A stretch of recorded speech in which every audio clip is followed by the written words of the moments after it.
If you are raising a son, I want to talk to you because I genuinely believe that if we want better marriages, healthier homes, and kinder families in the future, one of the most important things we can do is stop thinking that raising a boy simply means teaching him how to be successful.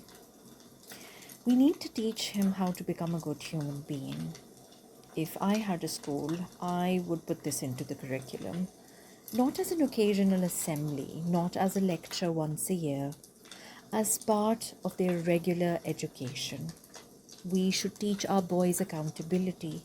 We should teach our boys emotional intelligence. We should teach our boys emotional regulation. We should teach our boys courtesy. We should teach our boys kindness. We should teach our boys how to communicate without humiliating someone, how to disagree without becoming cruel, how to apologize, how to recognize when someone needs space, how to notice when someone is struggling, how to use authority responsibly. And yes, I would specifically teach boys about the realities women experience. Because how are we expecting a young man to become a considerate husband when nobody has ever taught him what consideration actually looks like? I want our sons to understand that women are not physically or emotionally identical to them. A woman may be menstruating and exhausted. She may be pregnant and physically struggling. She may be going through prenatal changes that are completely unfamiliar to him. She may have just given birth. She may be postnatal, sleep deprived, recovering physically, breastfeeding, and still expected by everyone around her to somehow function normally. She may be hungry in the middle of the night because she is feeding a baby. She may be carrying an enormous mental load that nobody else can see. And I want our sons to know this before they ever get married.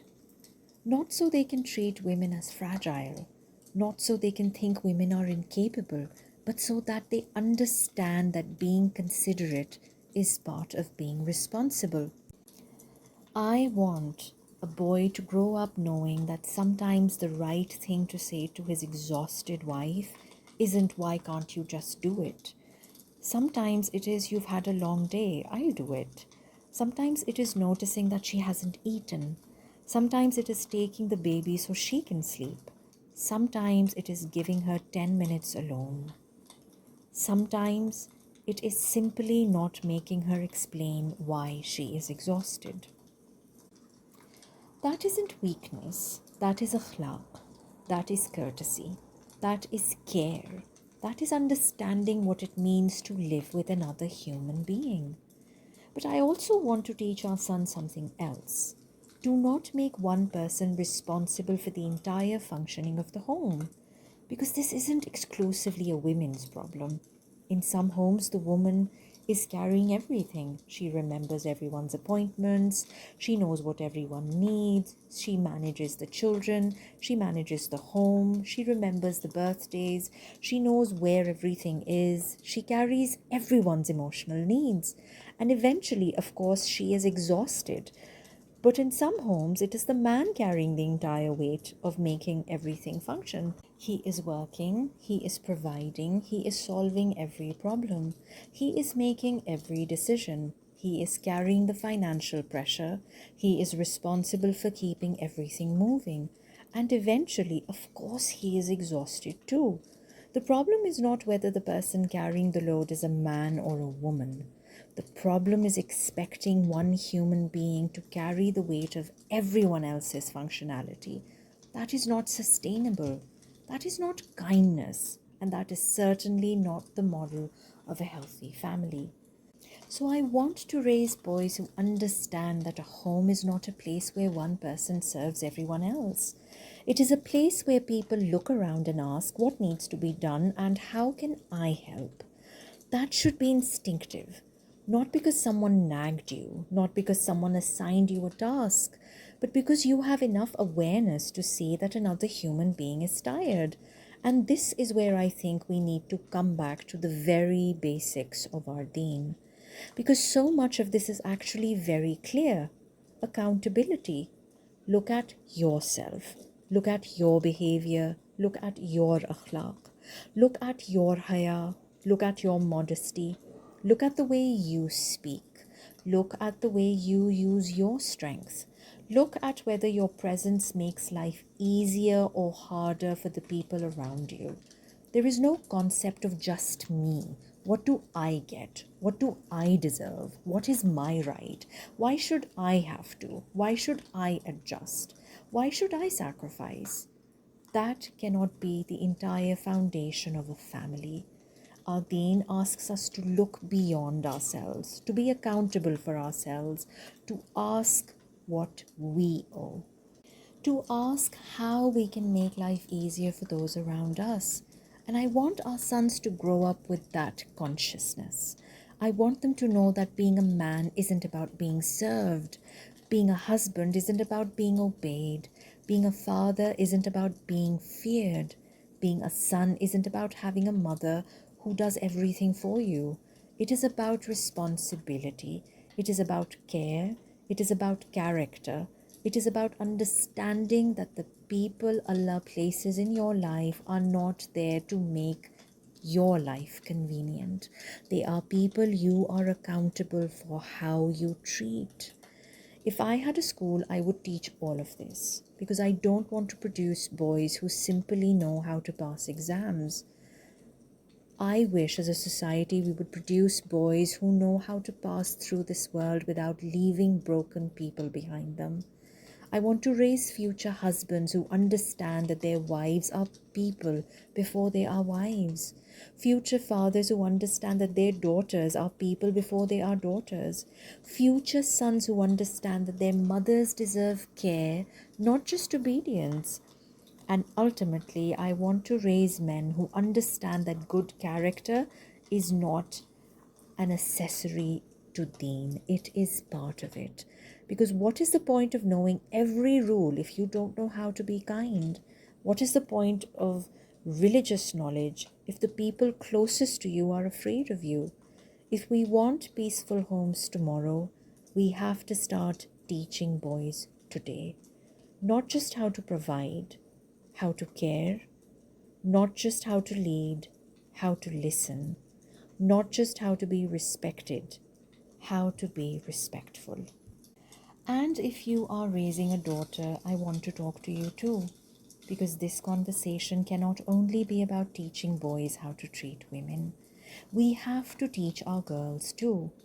If I had a school, the same curriculum of emotional intelligence, accountability, empathy, communication, courtesy, and care would apply to girls. Because I don't want to raise girls who are simply taught how to be good wives. I want us to raise girls who understand who they are, what they are responsible for, what their rights are, and what Allah expects from them.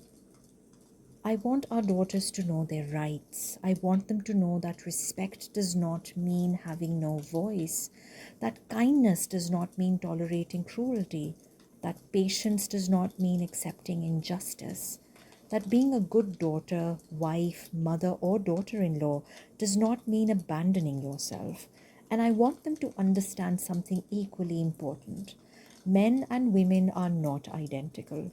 Our responsibilities are different. Our capabilities are different. Our bodies are different. Our roles are different. Our needs are different. But difference does not mean lesser. Allah has not created one gender as lesser version of the other.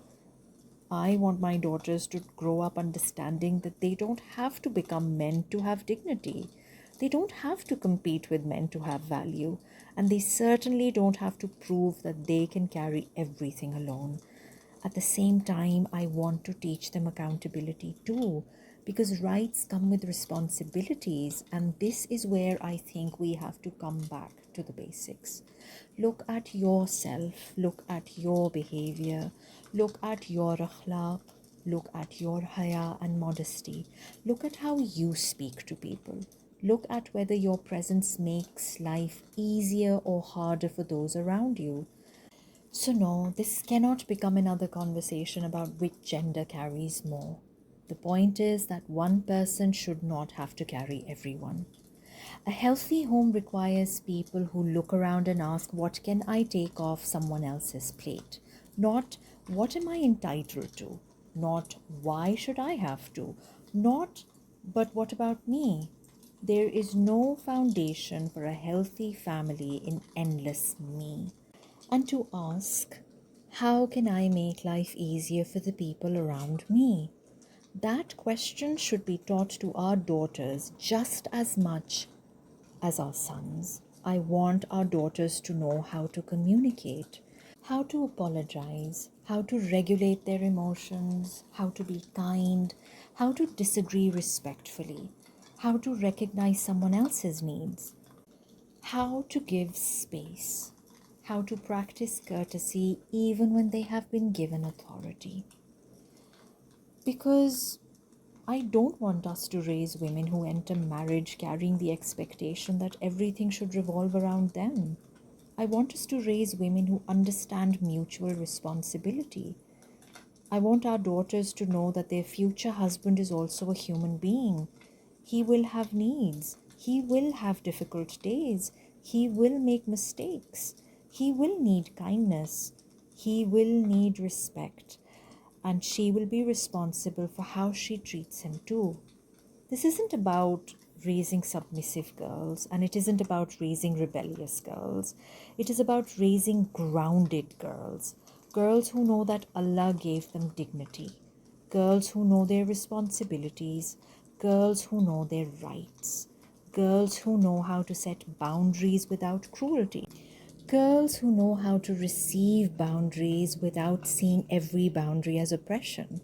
Girls who know how to be soft without becoming a doormat. Girls who know how to be strong without becoming harsh. Girls who understand that marriage is not a competition over who has more power. It is about two people being accountable to Allah for how they treat one another.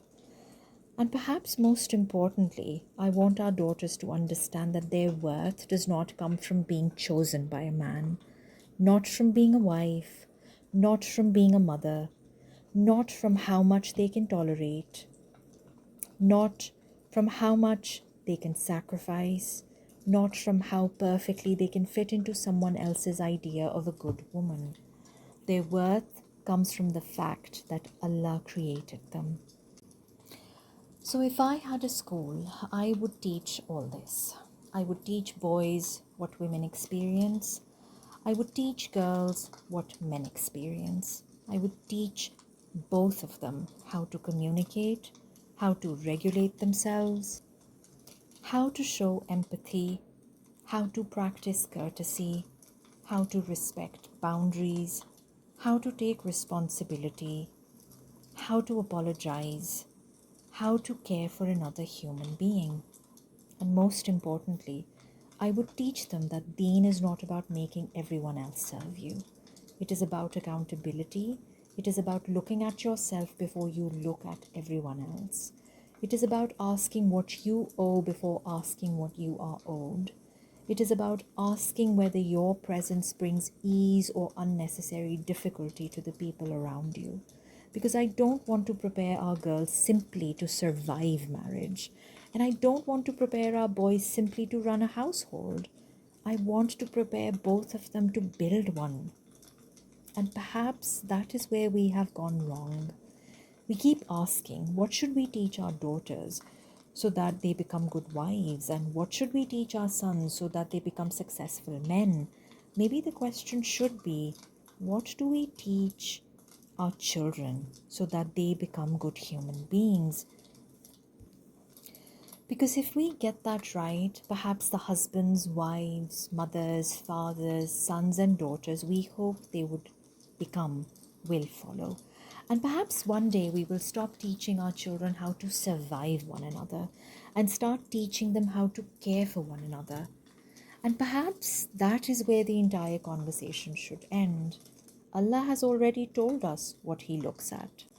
Allah subhanahu wa ta'ala says in the Quran in chapter 33 verse 35, surely Muslim men and Muslim women, believing men and believing women, devout men and devout women, truthful men and truthful women, patient men and patient women, humble men and humble women, charitable men and charitable women, fasting men and fasting women, men and women who guard their chastity, and men and women who remember Allah often.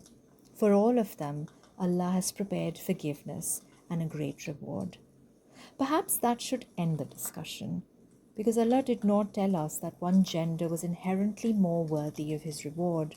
He spoke of men and women, Muslim men and women, believing men and women, truthful men and women, patient men and women, humble men and women, charitable men and women, men and women who fast, who guard their chastity, and those who remember Allah, men and women, different responsibilities, different capabilities, different bodies, different roles, but equal accountability before Allah.